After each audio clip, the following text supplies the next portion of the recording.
আমি অসভ্য, অহংকারী, তবে আর শো করব না।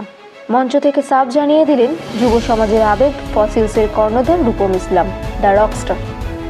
তার রকিং পারফরমেন্স সবসময় মাতিয়ে তোলে মঞ্চ।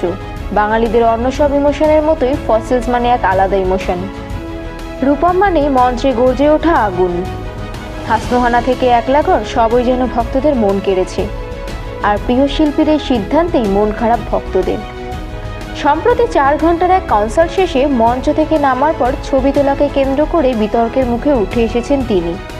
তবে তাকে নিয়ে কোনো কথাই শুনতে নারাজ ভক্তরা। প্রতিবাদে গর্জে উঠেছিলেন সকলেই। রানাঘাটের বিবেক উৎসবে কনসার্ট করার এক ফাঁকে কর্তৃপক্ষকে ধন্যবাদ জানিয়ে এদিন রূপম ইসলাম মঞ্চে দাঁড়িয়ে বললেন, তবে ওরা বলেছেন যে পরের বছর আবার আমাকে আসবেন, আমি আর গান গাইব না।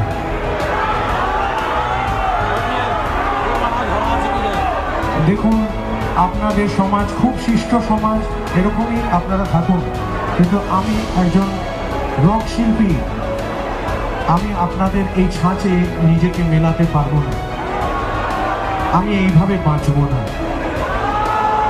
আমি এই শিষ্টামিতে আমি নেই। আপনারা অন্য কাউকে বেছে নিন। যে কটা অনুষ্ঠান চলবার আমি করব, তারপরে আমি আর গান গাইব না। এর সাথে তিনি আরও জানালেন, আপনারা অসাধারণ অডিয়েন্স। রানাঘাট আমার জীবনের একটা বৃত্ত সম্পূর্ণ করলো। ভাবতে পেরেও আমার ভালো লাগছে। আমাদের প্রথম আউটস্টেশন শো হয়েছিল রানাঘাটে। সেই মঞ্চে দাঁড়িয়েই আমি এই সিদ্ধান্ত নিতে পারলাম। আশা করি আপনারা সকলে আমার এই সিদ্ধান্ত রাখতে সাহায্য করবেন। এখানেই শেষ নয়।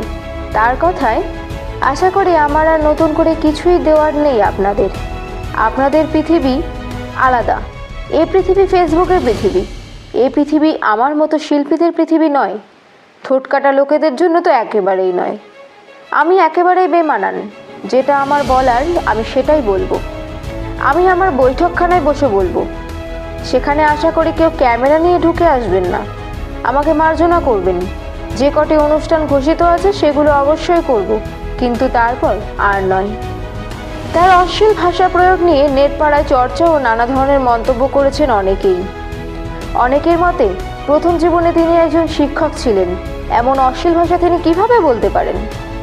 অনেকেই তাকে সুপারস্টার শাহরুখ খানের সাথে তুলনা করে বলেছেন, এত বড় সুপারস্টারও মাটিতে পা রেখে চলছেন, আর সামান্য গান গেয়ে ফ্যানেদের সময় দিতে পারছেন না।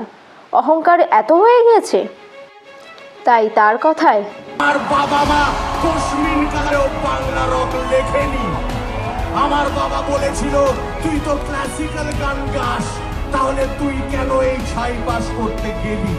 আমি গিটারটা ছুঁড়ে টিভিটা ভেঙে দিয়েছিলাম। আমি সেই লোক, মনে রাখবে।